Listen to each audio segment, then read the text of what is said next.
Mi nombre es Brooke Thomas y tengo 38 años.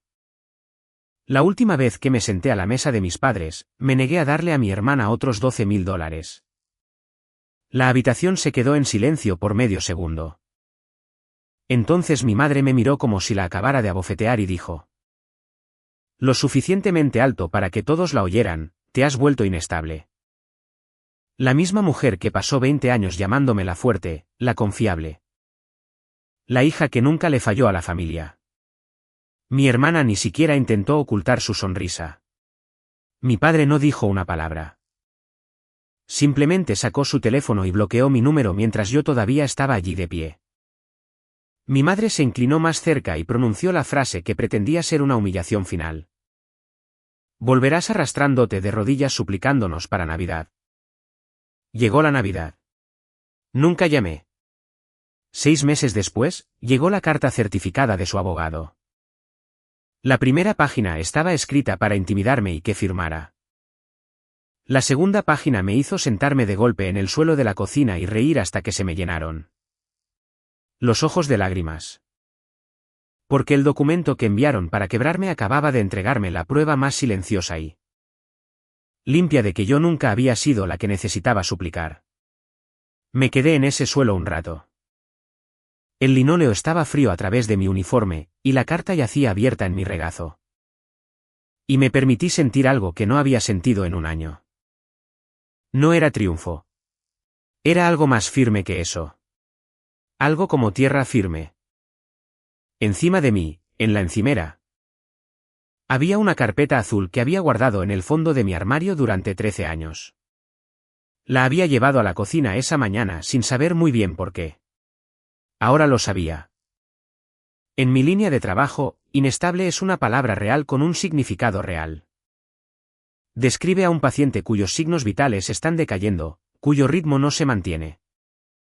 Que podría irse entre un respiro y el siguiente. Cuando llamamos a alguien inestable, nos movemos más rápido. No los insultamos. Los salvamos. Mi madre usó la palabra para referirse a una hija que finalmente había dejado de pagar. Les prometo que les mostraré exactamente lo que probaba la página 2. Pero solo se entiende si primero comprenden lo que yo había estado cargando silenciosamente y lo que finalmente me negué a seguir cargando. Si alguna vez has sido la fuerte de tu familia, la que siempre tenía que arreglarlo todo, aquella cuyo no es tratado como una traición, hazme un favor y quédate conmigo. En algún momento resopla de los próximos minutos está la razón por la que dejé de dar explicaciones. Y si tú también tienes una historia así, me encantaría saber desde dónde estás escuchando. Déjalo en los comentarios. Me ayuda más de lo que crees. Así que, déjenme llevarlos de vuelta a donde todo esto realmente comenzó. No a la cena. No a la carta. A un pasillo de hospital, hace 13 años. En la primavera de 2013. Mi padre tuvo un evento cardíaco severo en el estacionamiento de una ferretería. Tenía 56 años. Llegó al hospital y el cardiólogo usó la frase evento significativo. ¿Qué es el lenguaje de los médicos para casi lo perdemos? Yo tenía 25 años, llevaba un año en mi primer trabajo como enfermera de planta. Y fui la única en la familia que no se derrumbó en esa sala de espera. Mi madre lloró. Mi hermana Chloe, que tenía 20 años en ese momento, lloró más fuerte. Y yo hice lo que siempre he hecho. Leí los papeles. En algún punto entre las instrucciones de alta y las citas de seguimiento. Un hombre muy cansado de la oficina financiera del hospital mencionó que un hombre de la edad de mi padre con antecedentes cardíacos debería pensar seriamente en un seguro de vida mientras aún pudiera. Lo dijo con delicadeza. De la manera en que dices algo que sabes que una familia no puede permitirse. Mi madre lo descartó con un gesto. Mi padre, aturdido y pálido con su bata, firmó una autorización médica sin leerla y me dijo que me encargara de lo que fuera necesario. Así que, me encargué. Llamé a una agente llamada Ruth Callahan de una compañía llamada Cardinal State Life. Ruth fue paciente conmigo de una manera que nunca he olvidado. Me explicó que mi padre tendría que ser la persona asegurada.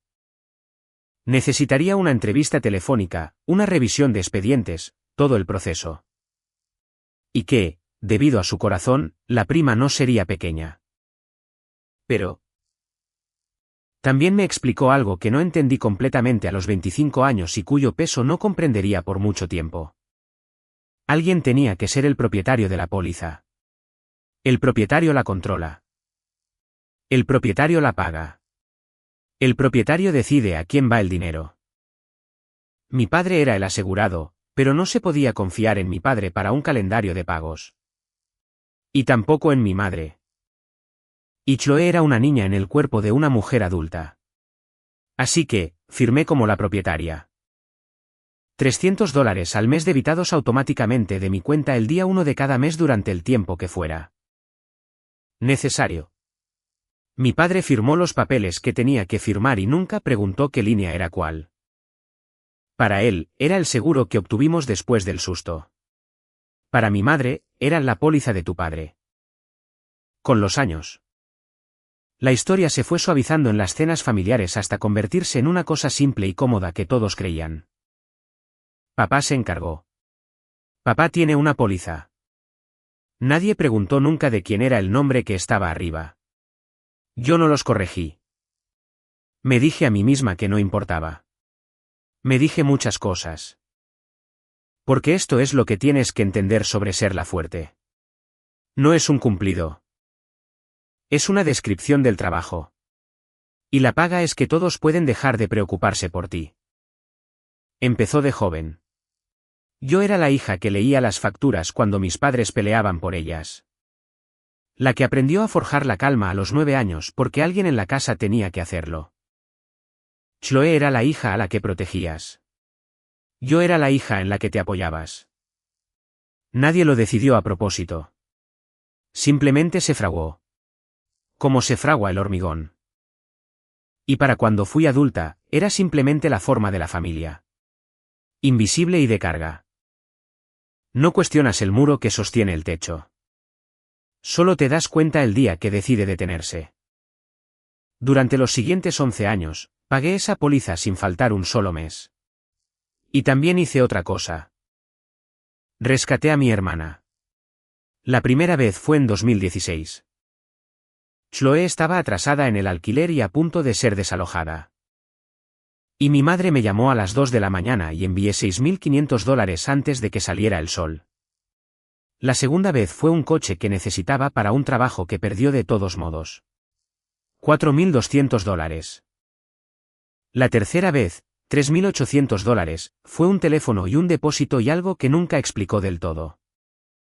La cuarta fue médica. Una emergencia real para su hija y ni siquiera dudé en esa ocasión. $5.500. Llevé un registro de todo, de la manera en que las enfermeras llevan los historiales. No porque planeara usarlo, sino porque escribir las cosas es como mantengo la calma. Fechas, cantidades, ¿para qué era? Para 2024, el total era de $29.000 y la última entrada fue la más grande. Ese quinto rescate en el otoño de 2024 fue de $9.000 y fue por una deuda. Una deuda específica. Una cuenta de cobros con el nombre de Chloe que había desarrollado dientes. La pagué y le dije, tan amablemente como pude, que esta era la última vez que lo haría sin una conversación real sobre cómo llegó a esa situación. Ella me dio las gracias. Lloró. Lo decía en serio. De la manera en que siempre lo decía en serio. Recuerda ese número. Recuerda para qué era. No se quedó fijo. Hay un día de acción de gracias en particular en el que todavía pienso. Fue quizás en 2019. Mi tío, el hermano de mi padre, preguntó al otro lado de la mesa cómo le iba a papá. En cuanto a salud, en cuanto a dinero, a su edad. Mi padre dejó el tenedor y dijo con verdadera dignidad que se había asegurado de que la familia estuviera cubierta. ¿Que un hombre planifica estas cosas? Mi tío asintió, impresionado. Mi madre sonrió radiante. Y yo me quedé sentada con un bocado de relleno y no dije nada. Porque la prima que hacía cierta esa frase había salido de mi cuenta 11 días antes.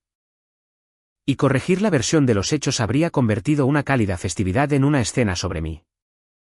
Así que se lo permití. Se lo permití todo. Ese fue el trato.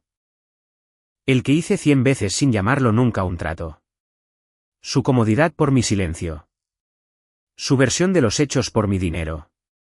Me dije a mí misma que era generoso. Mirando hacia atrás, creo que era más fácil ser invisible que ser resentida. En cada festividad. Mi padre aceptaba el crédito silencioso por una póliza en la que nunca había pagado $1. Y mi madre les decía a los parientes que a Brooke le iba bien. Que siempre se podía contar con Brooke. Que Brooke era muy estable. Y yo me sentaba allí y los dejaba. Porque la alternativa. Decir llevo más de una década manteniendo a esta familia con el sueldo de una enfermera. Sonaba exactamente al tipo de cosa que diría una persona inestable. Luego, en octubre del año pasado, pidieron por sexta vez. La petición llegó de la misma manera que todas las demás. Envuelta en preocupación y entregada por mi madre. Chloe estaba en problemas de nuevo. Era urgente de nuevo. Eran $12,000 y había una fecha límite. Y no había un gracias adjunto al principio. Solo una suposición. Y por primera vez en mi vida, me oí a mí misma decir la palabra más pequeña y más grande que poseo. No. Quiero ser honesta sobre esa cena porque la versión en mi cabeza ha sido pulida por todo lo que pasó después y no quiero mentirles. Fue un domingo de octubre en casa de mis padres en Dayton. Había conducido las 54 millas desde Cincinnati de la misma manera que las había conducido 100 veces. En piloto automático por la enero del 75, ya cansada antes de llegar. Mi madre hizo un asado. Chloe estaba allí con su hija, Nora. Que tiene 8 años resopla y que pasó la mayor parte de la comida dibujando caballos en una servilleta y mostrándomelos uno por uno. Es la única persona en esa mesa que alguna vez pareció genuinamente feliz de verme. Menciono a Nora porque era la razón por la que todavía iba a esas cenas. En algún momento de los últimos 2 años. Las visitas habían dejado silenciosamente de ser sobre mis padres y habían comenzado a ser sobre esa niña y sus caballos. Le llevaba un paquete nuevo de rotuladores. Ella narraba cada dibujo como un documental de naturaleza. Muy seria sobre qué caballo era el más rápido y por qué. Durante 1 hora al mes, llegaba a ser una tía en lugar de un recurso. Era la única hora en que me sentía como una persona en esa casa en lugar de un plan con el que todos contaban. La petición llegó con el postre. Mi madre sirvió el café y dijo con su voz suave que Chloe estaba pasando por algo difícil. Que las familias se ayudan mutuamente, que solo serían $12,000 por esta vez. Mi padre añadió que eso era lo responsable, que no ventilábamos estos asuntos. Que una persona en mi posición claramente podía permitírselo. Una persona en mi posición, como si él supiera cuál era mi posición. Dejé el tenedor. Les dije que no podía hacerlo esta vez. No quería, no podía. En el sentido de que finalmente había llegado al final de algo para lo que aún no tenía una palabra. Lo dije en voz baja. Lo dije una vez. La mesa se quedó en silencio por un instante. De la manera en que una habitación se queda en silencio cuando un monitor deja de hacer el sonido que se supone que debe hacer. Mi madre no dijo que estaba equivocada. Dijo que era inestable. Lo dijo como un diagnóstico, como si un límite fuera un síntoma. Como si el problema no fuera la petición, sino la negativa. Dijo que la familia había notado que había estado diferente. Dijo que tal vez necesitaba hablar con alguien. He dado vueltas a esa palabra en mis manos más veces de las que puedo contar. Inestable. De una mujer que nunca me había visto flaquear. La firmeza es lo único que he sido siempre. Pero la firmeza que sigue diciendo que sí parece amor. Y la firmeza que finalmente dice que no parece, para las personas que dependen de ella. Como una máquina que se ha estropeado. No pensaron que me había vuelto inestable. Simplemente sintieron que el suelo se movía por primera vez y no tenían otra palabra para ello. Excepto la que me lanzaron. Chloe no argumentó por sí misma. No tenía que hacerlo. Simplemente observó. Y había la más mínima sonrisa en la comisura de su boca. La sonrisa de alguien que nunca ha tenido que ser la fuerte y sabe que nunca lo será. Entonces mi madre se inclinó sobre su buen asado y su buen café y me dijo que volvería arrastrándome. De rodillas suplicándoles para Navidad. Recuerdo pensar muy clara y tranquilamente, la Navidad es en 2 meses. También la marcaré. Mi padre hizo lo que todavía, de todo. Es lo más difícil de explicar a la gente que no creció en una casa como la mía. No gritó. No me echó. Sacó su teléfono allí mismo en la mesa. Y para cuando llegué a mi coche en la entrada, mi número estaba bloqueado. Quería que lo sintiera al irme. Quería que la última palabra fuera una puerta cerrada que pudiera oír desde el porche. Me bloqueó primero, y le dejé tener ese final, su tipo de final. El tipo en el que él decide durante 6 meses. Nora me saludó con la mano desde la ventana delantera mientras yo retrocedía. Le devolví el saludo. Esa es la parte que me llevé a casa. La gente imagina que cortar el contacto es dramático. Que hay cartas y discursos y un momento en el que golpeas algo. Mayormente es solo silencio. El silencio comenzó esa noche y no se levantó por mucho tiempo. No llamé. Ellos no llamaron. O más bien, mi padre no podía, habiendo bloqueado el único número que tenía de mí. Y mi madre eligió no hacerlo porque en nuestra familia el silencio es un tipo de presión. Un apretón lento destinado a hacerte ceder. No cedí, pero no fingiré que estaba bien. Me cuestioné a mí misma durante semanas. Soy una persona que arregla las cosas. Eso no es un pasatiempo, es un reflejo. Y apagarlo se sentía como apartar mi propia mano de una herida. Iba a coger mi teléfono para saber de Nora y recordaba que no tenía una forma limpia de hacerlo. Me quedaba despierta haciendo los cálculos sobre los $12.000 de Chloe. Preguntándome qué significaba problemas esta vez. Preguntándome si yo era la villana en una historia que no podía oír que se contaba sobre mí. Luego llegó la Navidad. Me había preparado para ella, sinceramente. Mi madre la había convertido en una fecha límite. Y una pequeña parte cansada de mi medio esperaba quebrarse justo a tiempo. Aparecer con un cheque y una disculpa, solo para que el dolor se detuviera. En cambio, trabajé en un turno festivo porque las enfermeras lo hacen. Y volví a mi propio apartamento y cociné para una y dormí 9 horas seguidas por primera vez en meses. No supliqué. No me arrastré. La profecía se cumplió y silenciosamente fracasó. No fingiré que el silencio fue todo paz. Hubo un martes en enero en que la hija de una paciente, adulta, exhausta, amable, me agradeció por quedarme después de mi turno. Y tuve que meterme en el armario de suministros por 1 minuto porque me deshizo. La hija de una extraña podía verme. Mi propia madre había mirado directamente a 13 años de mí y lo había llamado inestabilidad. Algunas noches la duda se hacía tan fuerte que escribía un mensaje de texto a la madre de Nora y lo borraba. Escribía uno a mi madre y también lo borraba. Cortar el contacto no es un muro que construyes una vez. Es una decisión que tomas de nuevo cada mañana, y algunas mañanas cuesta más que otras. Pero $300 todavía salieron de mi cuenta el primero de ese mes. Y el primero del siguiente. Y el de después. Porque aquí está la distinción que hice, la que necesito que entiendan. La que terminaría importando más que nada. Había terminado de financiar a mi hermana. No había terminado de mantener vivo a mi padre en el papel.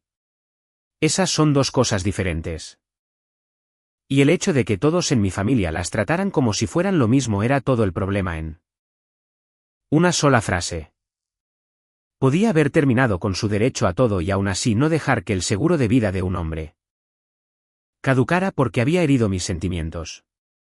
Una póliza caducada de un hombre de 69 años con antecedentes cardíacos no se recupera. No puedes volver a comprarla más tarde a un precio más amigable. Si me detenía, 13 años de prima se evaporaban y también cada dólar de valor dentro de ella. Incluida la parte que había reservado silenciosamente para alguien que no podía protegerse a sí misma.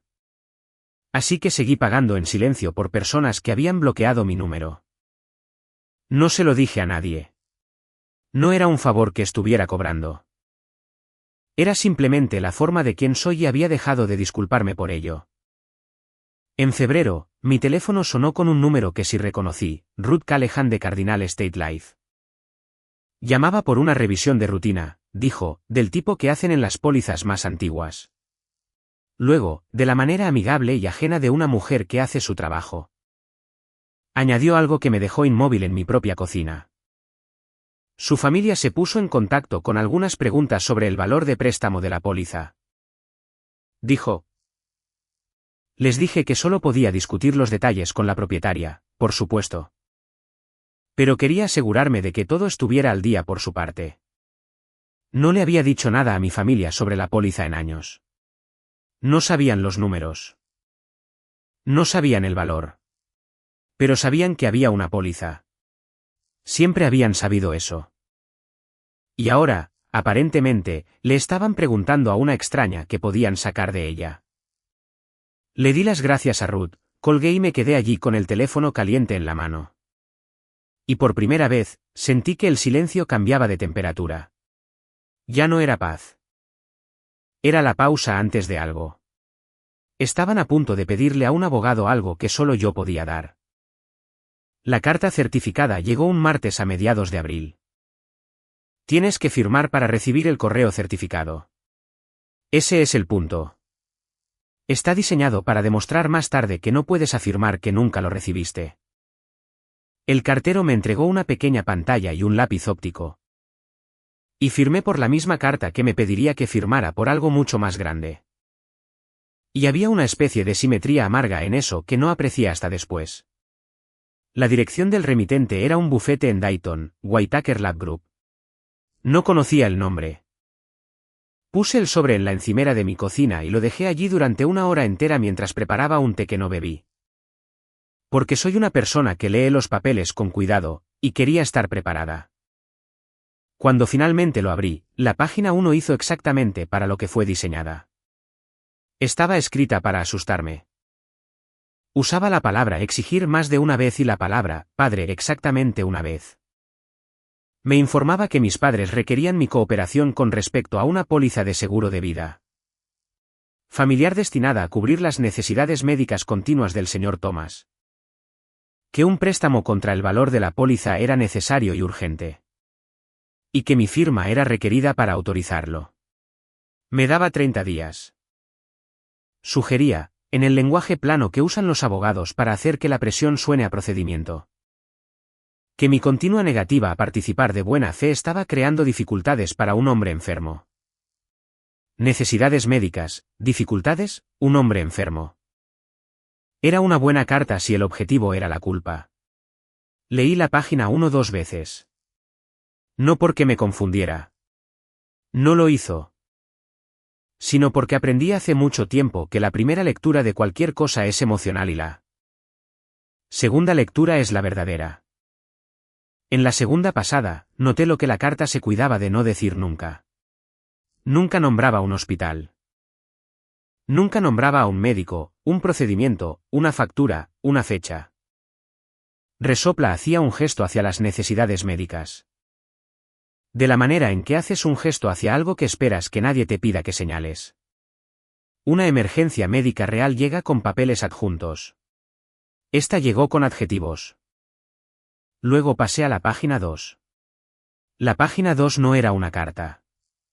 Era un documento. Un estado de cuenta real de Cardinal State Life. Adjunto, me daría cuenta más tarde. Para que el abogado Resopla pudiera identificar la cuenta y mostrarme que no estaban fanfarroneando sobre a qué póliza se referían. Alguien en esa oficina lo había sacado y grapado a la demanda sin leer lo que realmente decía. La primera línea me detuvo. Propietaria de la póliza, Brooke Thomas. No mi padre, no la familia. Yo. Mi nombre en la línea que lo controla todo, exactamente donde había estado durante 13 años.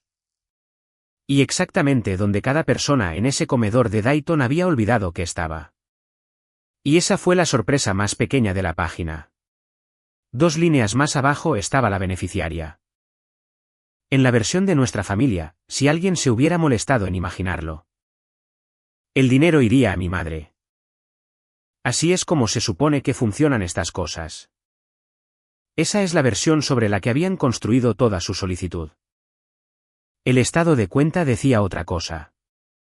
Beneficiaria, Nora Thomas, menor. Custodio, Brooke Thomas. Nora. La niña de 8 años que me dibujaba caballos en una servilleta. La había nombrado hacía años, silenciosamente, como hacía todo. Y me había puesto a mí misma como custodio para que el dinero no pudiera ser gastado por nadie más que ella. Para ella, cuando fuera mayor. La había protegido antes de saber que necesitaría protección. Y luego estaba la última página del paquete, la que realmente necesitaban que firmara. Y no era solo una solicitud de préstamo. Era una instrucción de desembolso, una dirección de a dónde iría el dinero prestado. No destinaba $1 a un hospital. No nombraba a un cardiólogo ni a una clínica ni a una farmacia. Nombraba una cuenta de cobros. Conocía esa cuenta. La había pagado yo misma por $9,000 en el otoño de 2024. Hay una sensación específica que surge cuando dos cosas que pensabas que estaban separadas resultan ser la misma cosa. No es exactamente sorpresa. Es más parecido al vértigo. El suelo de la historia se mueve porque finalmente has visto la viga que corre por debajo. La emergencia médica de mi padre y la antigua deuda de mi hermana no eran vecinos.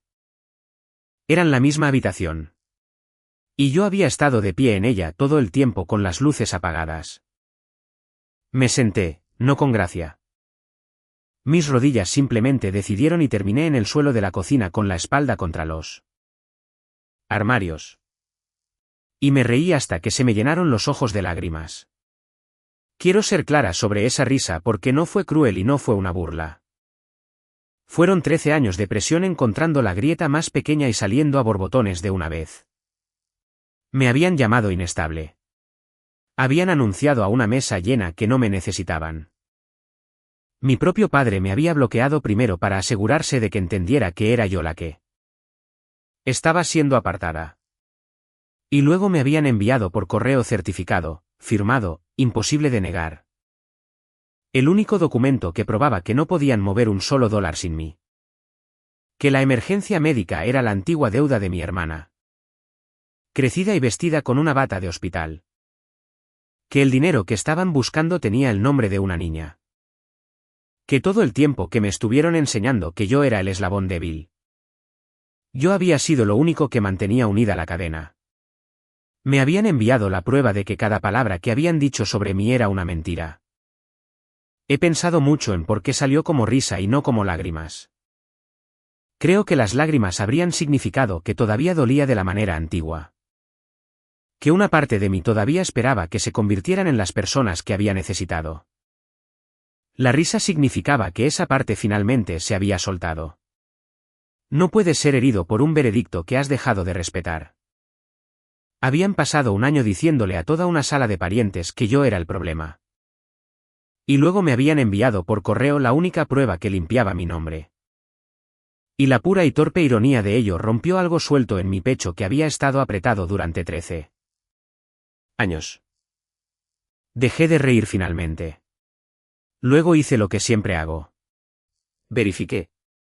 No llamé a un abogado. Quiero que se den cuenta de eso porque es importante. Soy enfermera. Y cuando algo importante está en juego, no discuto sobre ello. Lo confirmo. Línea por línea, de la misma manera que confirmo a un paciente antes de dar un medicamento. Nombre completo, fecha de nacimiento, sin suposiciones. Llamé a Cardinal State Life a la mañana siguiente y pregunté por Ruth Callahan por su nombre.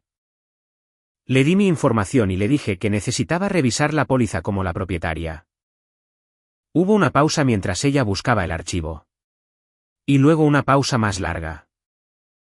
El tipo de pausa que una persona cuidadosa hace cuando se da cuenta de que la persona al teléfono ya sabe más de lo que esperaba.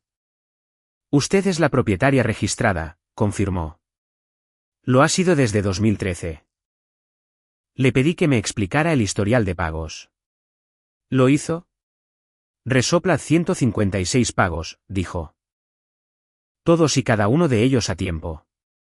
Todos y cada uno de ellos debitados de una cuenta a mi nombre. $300 al mes durante 13 años. $46.800. De una mujer que sus clientes habían descrito, apostaría. Como una pariente difícil que no cooperaría.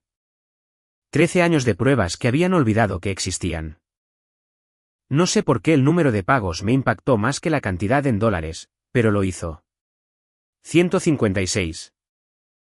156 primeros de mes. 156 pequeñas y silenciosas decisiones de mantener a un hombre asegurado.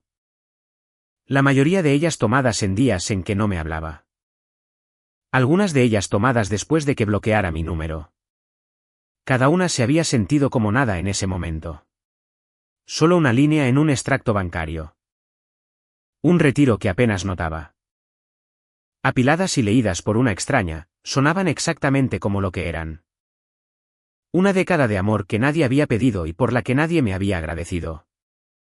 Debitado automáticamente, a tiempo, siempre. Pregunté por la beneficiaria. La voz de Ruth se suavizó. La beneficiaria es una menor, dijo. Nora Thomas. Usted misma la incluyó y está registrada como custodio. Eso fue en 2018. El año en que Nora cumplió 2 años. El año en que decidí silenciosamente que, pasara lo que pasara con el resto de nosotros, esa niña tendría algo esperándola. Luego resopla pregunté por el préstamo. Sobre el desembolso. Sobre a dónde se suponía que iría el dinero. Ruth fue profesional y cuidadosa y me dijo solo lo que se le permitía decirme como propietaria. Pero confirmó lo que ya sabía por el papel en mi mano. El desembolso solicitado no estaba estructurado para pagar a un proveedor médico. El beneficiario en la instrucción era una cuenta de cobros. Me leyó suficiente del número de referencia como para que se me revolviera el estómago porque lo reconocí. Era la misma cuenta que había saldado para Chloe 2 años antes. $9.000 ignorados durante 2 años no se quedan quietos. Crecen. Cargos por mora, intereses, una segunda cuenta, una sentencia, tal vez. Para la primavera de este año, se había convertido en algo cercano a los $50.000. Y el brillante plan de mis padres era meter la mano en una póliza que no les pertenecía. Sacar casi todo su valor y usarlo para hacer desaparecer el problema de mi hermana una vez más. Ella no había arreglado lo que yo había pagado para arreglar. Simplemente había encontrado una billetera más grande, la mía. Quiero ser justa aquí, porque sería fácil convertir a mi hermana en una caricatura, y no lo es. No creo que Chloe se despertara una mañana y decidiera robarle a una niña. Creo que hizo lo único que siempre se le había permitido hacer. Dejó que un problema creciera hasta que las manos de otra persona se vieran forzadas. Y luego llamó a esas manos injustas por existir. El sistema que la crió nunca le permitió sentir el fondo de nada. Mis padres pasaron 33 años asegurándose de que sus errores cayeran sobre mí. Por supuesto, recurrió a la póliza. Recurrir a mí era la única habilidad de supervivencia que alguien le había enseñado. Le di las gracias a Ruth. Me senté en la mesa de mi cocina, en la encimera, en el suelo y ahora en la mesa. Estaba recorriendo esa cocina una revelación a la vez, y resopla hice las cuentas que importaban. Durante 13 años, el libro de contabilidad en mi cabeza siempre había arrojado el mismo resultado. Les debía. No dinero, exactamente. Les debía mi firmeza, mi disponibilidad, mi sí interminable. Eso es lo que la gente fuerte debe, ¿no es así? Por primera vez, las cuentas salieron limpias en la otra dirección. No les debía nada. Ni $1, ni una firma, ni una explicación. Pero a alguien en esta historia se le debía algo. Una verdad. Y tenía 8 años, y no tenía idea de que nada de esto estaba sucediendo. Y todavía estaba dibujando caballos en servilletas en una casa llena de adultos que estaban a punto de gastar su futuro para cubrir el error de su madre. Antes de contarles lo que hice a continuación, déjenme preguntarles algo porque realmente quiero saber. ¿Alguna vez su familia los ha llamado egoístas, difíciles, dramáticos, inestables por el simple acto de cortar el dinero? Si les ha pasado, cuéntenmelo en los comentarios.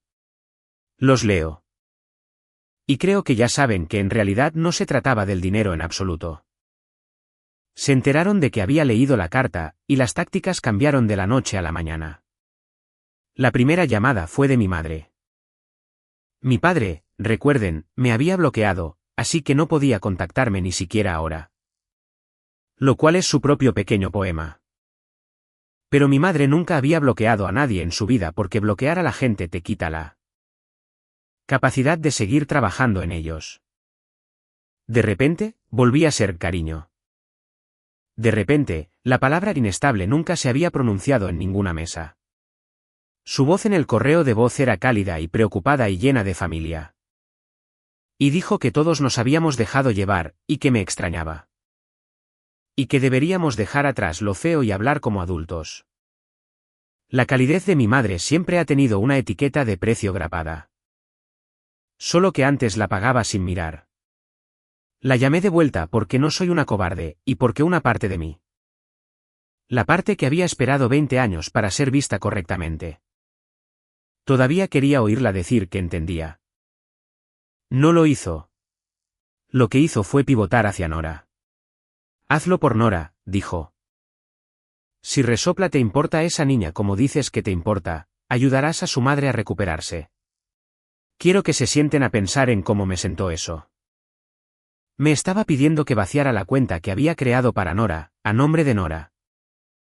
Para demostrar que amaba a Nora. No tenía idea de que me estaba citando mi propia razón y entendiéndola exactamente al revés. Pensó que por Nora era una carta que estaba jugando. No sabía que era toda la baraja y yo la tenía. Cuando la culpa por Nora no me conmovió, fue más atrás. Empezó a hablar de cuando éramos niñas. Del verano en que nuestra abuela estuvo enferma y yo me sentaba con ella todas las tardes. De cómo siempre había sido la que aparecía. Lo dijo como un cumplido. No lo era. Era un recordatorio del papel, una forma de decir, así es como eres. Así es como siempre has sido. No te atrevas a convertirte en otra persona ahora. Mi madre tiene un genio para convertir tus mejores cualidades en una correa. Puede hacer que tu amabilidad se sienta como un contrato que firmaste de niña y que nunca puedes renegociar. Le dije, con calma, que no iba a autorizar el préstamo. Se quedó en silencio por un momento. Luego mi padre se puso al teléfono. Debía tenerlo esperando. Y dijo una sola frase porque mi padre siempre ha creído que cuantas menos palabras usa un hombre, más razón tiene. No hagas esto feo, dijo. No, lo siento. No, gracias por 13 años de primas de las que nunca supe. No, tenías razón en estar dolida. Solo una advertencia disfrazada de consejo de un hombre que todavía no podía imaginar una versión de los hechos en la que él fuera el que debía. Dije, ya era feo, papá. Solo que nunca tuviste que mirarlo antes. Colgó. Es bueno en eso. Más tarde me enteré de lo que le habían estado diciendo a la gente mientras tanto porque las familias siempre filtran información. Según la versión que circulaba entre los parientes. Yo había conseguido algo de dinero y había cambiado, me había vuelto fría y superior. Le había dado la espalda a un padre enfermo en su hora de necesidad. Esa era la historia. Ni una palabra sobre primas o propiedad o una cuenta de cobros o la carta de un abogado. Solo la hija inestable que finalmente había mostrado sus verdaderos colores. Entonces entendí que, hiciera lo que hiciera, algún rincón de esa familia seguiría contando esa historia para siempre. Y que tendría que ser capaz de vivir siendo conocida incorrectamente por personas que nunca me Habían preguntado directamente. Ese es un tipo extraño de duelo. No solo pierdes a las personas. Pierdes tu propio nombre en sus bocas. La última llamada de esa semana fue Chloe. Y con Chloe es donde todo finalmente mostró su cara. Empezó como siempre empieza, a la defensiva antes de que haya algo que defender. Presentada como la víctima de una historia que nadie más contaba. Dijo que siempre la había juzgado. Dijo que siempre la había hecho sentir pequeña por ser tan capaz. Dijo que debía ser agradable tener tanto como para poder juzgar a personas que tenían tan poco. Y luego, porque Chloe no puede mantener una mentira bajo presión como nuestros padres. Dijo lo que no debería haber dicho. Solo necesitaba mover algo de dinero antes de que alguien se diera cuenta, dijo. Eso es todo lo que era. Se me fue de las manos. Si solo firmas, todo vuelve a la normalidad y nadie tiene por qué saberlo. Antes de que alguien se diera cuenta. Se me fue de las manos. Pensó que me estaba haciendo sentir culpable. Acababa de entregarme una confesión.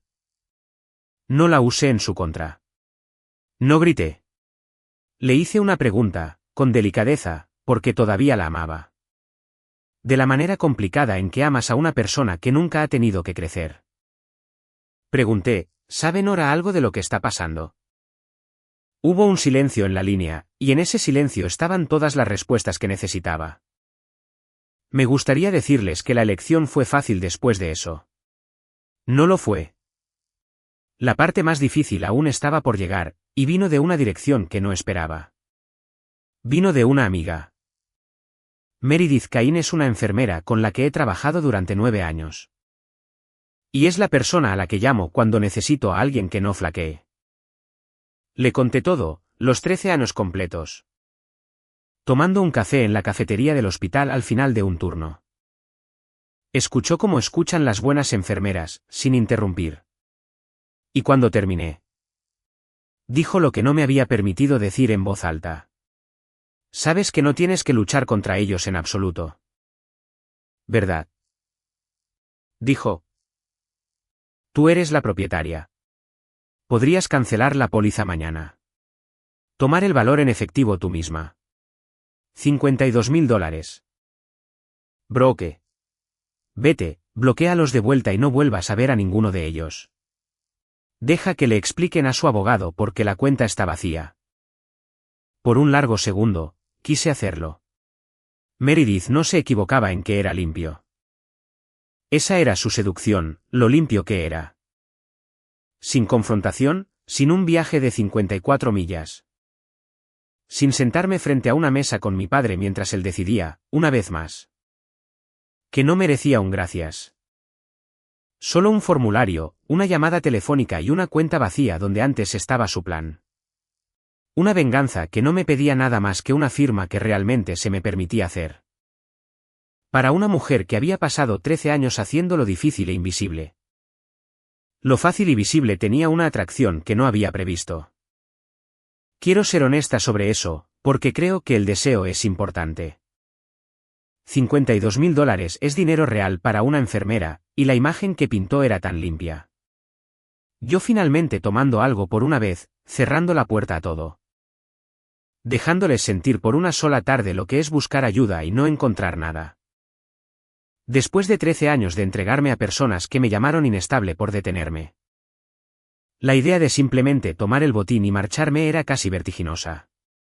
Me senté con ello. Me obligué a mirarlo de verdad en lugar de solo disfrutarlo. Y esto es lo que vi. Esos $52.000 no estaban en el vacío. Eran el valor de una póliza con el nombre de una niña en la otra línea. Si la cancelaba y me quedaba con el efectivo. La persona a la que se lo estaría quitando no sería mi madre ni mi padre ni siquiera Chloe. Era Nora. La única cuenta en todo este lío que se había creado para alguien inocente. Sería yo quien la vaciara. Para protegerme. Me convertiría exactamente en lo que habían pasado un año llamándome, la inestable, la egoísta. La hija que finalmente se quebró y agarró lo que pudo. Les estaría entregando el final que ya habían escrito para mí. Y peor, Se lo estaría entregando como cierto. Hay un tipo de victoria que es solo una derrota con un traje más bonito. Tomar el dinero se habría sentido como poder. Pero me habría convertido en una versión más pequeña de las mismas personas de las que intentaba liberarme. Me habría convertido en un adulto más gastando el futuro de Nora para resolver mis propios sentimientos. No quería su dinero. Nunca había querido su dinero. Lo que quería, finalmente entendí, era recuperar la verdad. Quería que se corrigiera el registro. Quería, solo por una vez, que lo que realmente había hecho se dijera en voz alta en la habitación donde habían mentido sobre mí. Así que tomé mi decisión, y fue la decisión más extraña que he tomado. Porque implicaba no hacer casi nada. No firmaría el préstamo. No cancelaría la póliza. No tomaría $1. Seguiría pagando la prima porque el futuro de Nora todavía valía $300 al mes para mí. Y conduciría las 54 millas de vuelta a Dayton una vez más y me sentaría en esa mesa y leería 2 nombres en voz alta. Eso era todo. Ese era todo el plan. Decir la verdad en el lugar verdadero, a sus caras. Si estuvieras en mi lugar, con la carta frente a ti, 30 días en el reloj. Una familia al otro lado del teléfono insistiendo en que les debes tu nombre en una línea. ¿Qué harías? ¿Firmarías? ¿Tomarías el dinero y correrías? ¿O volverías una última vez y dirías las cosas en voz alta? Ya sabía mi respuesta. Solo necesitaba ir a decirlo. Conduje hasta Dayton el segundo domingo de mayo. Son 54 millas desde mi puerta hasta la suya, 1 hora por la enero del 75 si el tráfico se comporta. La había conducido 100 veces para ayudar, para extender un cheque, para calmar una crisis. Para sentarme en esa mesa y que contaran conmigo. Esta era la primera vez en mi vida que la conducía para detener algo en lugar de comenzarlo. Llevé la carpeta azul. Me estaban esperando. Mi madre había servido café, que es lo que hace mi madre cuando cree que ya ha ganado. Y mi padre estaba en su silla a la cabecera de la mesa con el paquete del préstamo perfectamente alineado frente a él. Un bolígrafo descansando encima como un punto final de una frase que ya había terminado de escribir. Chloe estaba allí. Nora no. La habían enviado a casa de un vecino, lo que me dijo que entendían, en algún nivel. Que esta no era una conversación para una niña. Incluso ellos lo sabían. Misma mesa, mismas sillas. Las mismas 3 personas que me habían llamado inestable. Esperando que hiciera lo que siempre había hecho. Mi padre deslizó el paquete 1 pulgada hacia mí y me dijo que era simple. Solo una firma. Un asunto familiar. Lo dijo de la manera en que explicarías algo obvio a un niño lento. Como si los últimos 6 meses hubieran sido un malentendido del que finalmente estaba entrando en razón. Mi madre dijo que estaba muy contenta de que hubiera venido, que sabía que lo haría. Que la familia siempre encuentra el camino de regreso. Genuinamente creían que estaba allí para firmar. No me senté. Puse la carpeta azul sobre la mesa y la abrí, y saqué el estado de cuenta, el real. El que su propio abogado me había enviado por accidente, y lo coloqué encima de su bolígrafo. Y entonces, hice lo único que sé hacer cuando todo está en juego. Leí los nombres. Los leí de la manera en que leo una pulsera de identificación antes de administrar una dosis. En voz alta, lento, sin prisa. Porque un nombre leído en voz alta en una habitación silenciosa tiene un peso que ningún argumento puede igualar. Propietaria de la póliza, dije, Brooke Thomas. Dejé que se asentara. Beneficiaria, Nora Thomas, menor. Custodio, Brooke Thomas. La habitación cambió. La boca de mi madre se abrió y no salió nada. Los ojos de mi padre fueron al papel y luego a mí, y luego al papel de nuevo. Y lo vi hacer las cuentas que yo ya había hecho. Lo vi entender por primera vez que lo que había estado tratando de ordenarme que firmara era mío. Siempre había sido mío. Y que el abogado que había contratado para asustarme me había enviado la prueba de ello. Chloe hizo un pequeño sonido. Ella sabía una parte. No sabía esta parte. Mi madre se recuperó primero, como siempre lo hace. Dijo que había habido un error. Que por supuesto era una póliza familiar. Que solo había puesto mi nombre por conveniencia todos esos años atrás. Volvió a usar la voz cálida. Dijo, cariño, esto no cambia nada. Lo cambia todo, dije. Simplemente no lo cambia de la manera que querías. Mi padre intentó tomar el papel. Extendió la mano sobre la mesa para cogerlo. El viejo reflejo, la suposición de que cualquier cosa que descansara en su mesa le pertenecía. Puse mi mano plana sobre él una vez. De la manera en que detienes a un paciente para que no tire de una vía. Está dirigido a mí, dije. Su abogado se aseguró de eso. Certificado. Yo firmé por él. Retiró la mano. Creo que ese fue el primer momento en que realmente entendió que el terreno había cambiado. No cuando leyó que su propio nombre faltaba en la línea del propietario. Cuando buscó algo en su propia mesa y no lo consiguió. Les dije lo que decía la página de desembolso. Les dije que sabía que el préstamo no era para un hospital. Les dije que sabía que era la misma deuda que había saldado en 2024. De vuelta con intereses. Y que habían envuelto la cuenta de cobros de mi hermana en la frase necesidades médicas de papá ahí. Me la habían enviado con el membrete de un abogado. Dije todo eso con calma, sin levantar la voz, porque los hechos no necesitaban volumen. Solo necesitaban ser dichos en esa habitación. Y entonces le di a mi padre una oportunidad limpia. He pensado en esto 100 veces desde entonces y sé que se la di a propósito porque una parte de mí seguía siendo esa chica en la sala de espera en 2013. Todavía esperando que el hombre de la bata algún día se diera cuenta de quién se había quedado. Dije, pagué por esto durante 13 años, papá. Cada mes. Mientras tenías mi número bloqueado. Nunca paré. Porque nunca se trató de que tú tuvieras razón. Se trataba de que Nora estuviera bien. Hice una pausa. No tienes que firmar nada. Solo tienes que decir gracias. Ese es todo el precio. Solo una vez. Me miró durante un largo momento. Mi padre no es un hombre estúpido.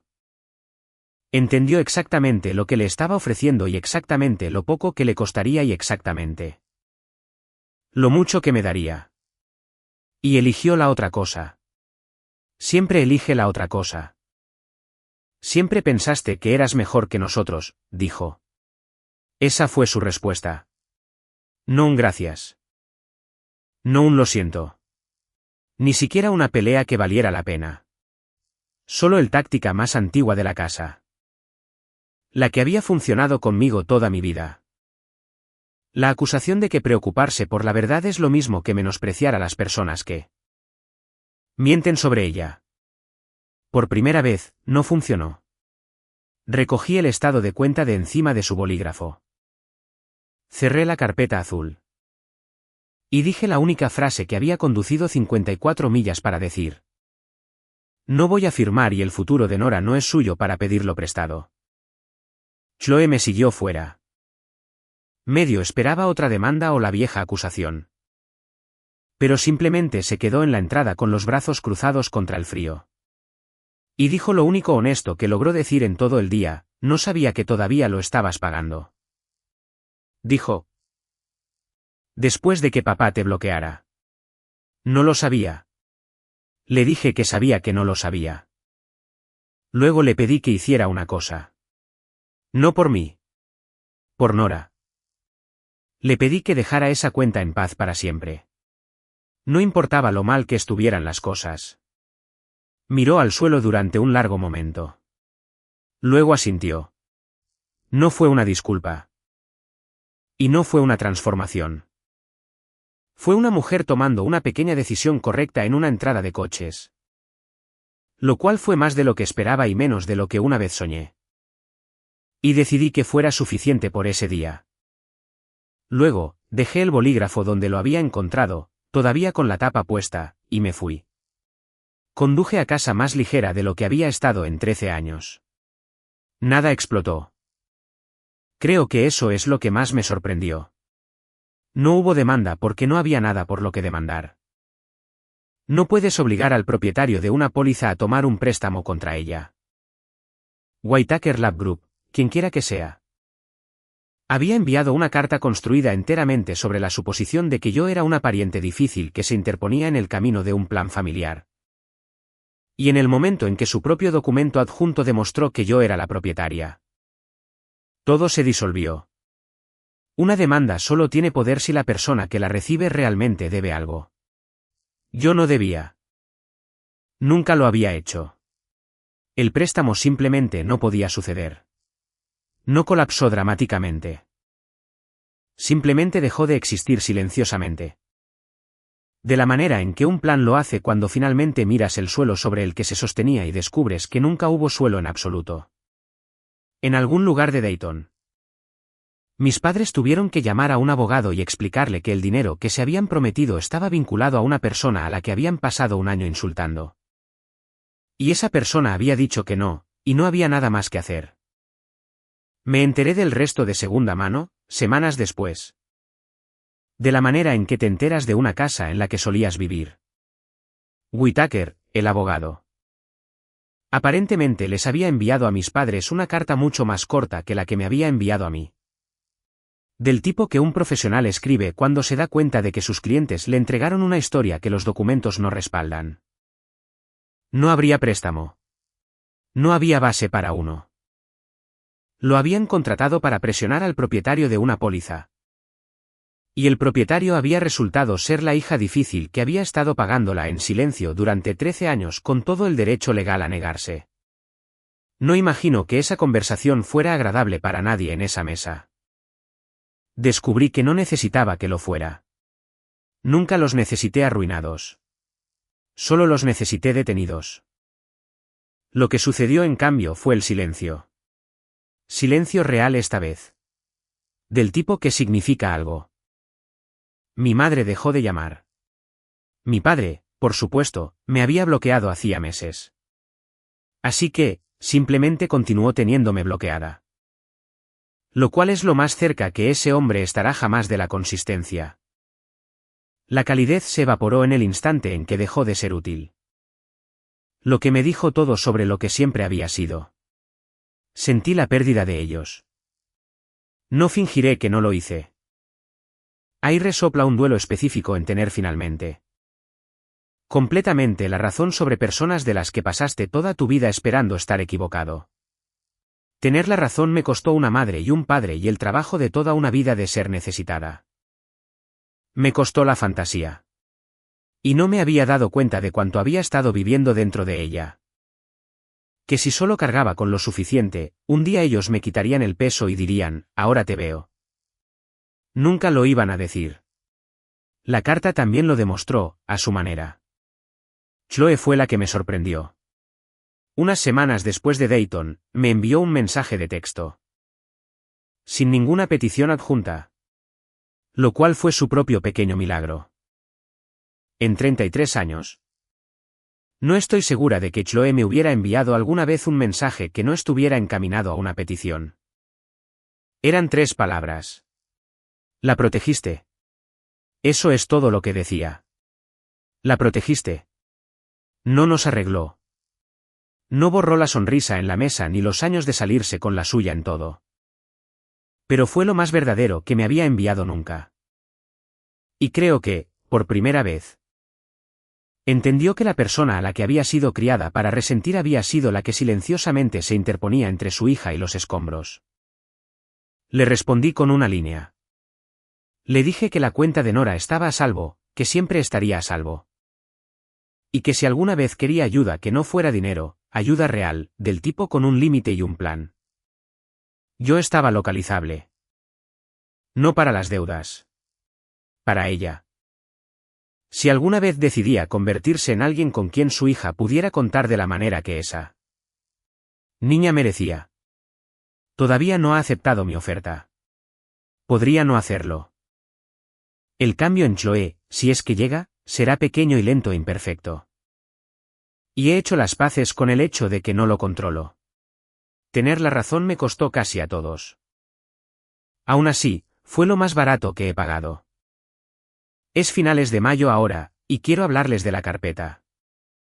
Durante 13 años esa carpeta azul guardó un secreto. Contenía la póliza, los registros de pago, el formulario de beneficiario. La prueba silenciosa de todo lo que había cargado y nunca mencionado. La había guardado en el fondo de mi armario como algo vergonzoso. Cuando la verdad es que era lo más honesto que poseía. La semana pasada la vacié. Saqué los viejos estados de cuenta y los archivé correctamente. Y le di a la carpeta un nuevo trabajo. En la pestaña escribí una palabra, Nora. Abrí una pequeña cuenta a su nombre, una real, mía para financiar. Suya para recibir cuando sea mayor. Con el tipo de salvaguardas que significan que ningún adulto en un mes difícil pueda convencerse de usarla. Puse una copia del estado de cuenta de la póliza dentro de la carpeta. La misma página que una vez usaron en mi contra, para que algún día, cuando sea lo suficientemente mayor para entenderlo, sepa que alguien en esta familia estuvo leyendo los papeles en su nombre todo el tiempo. Que antes de que pudiera protegerse a sí misma, había un nombre en la línea que se aseguró de que no tuviera que hacerlo. Resulta que eso es lo que fuerte se suponía que significaba desde el principio.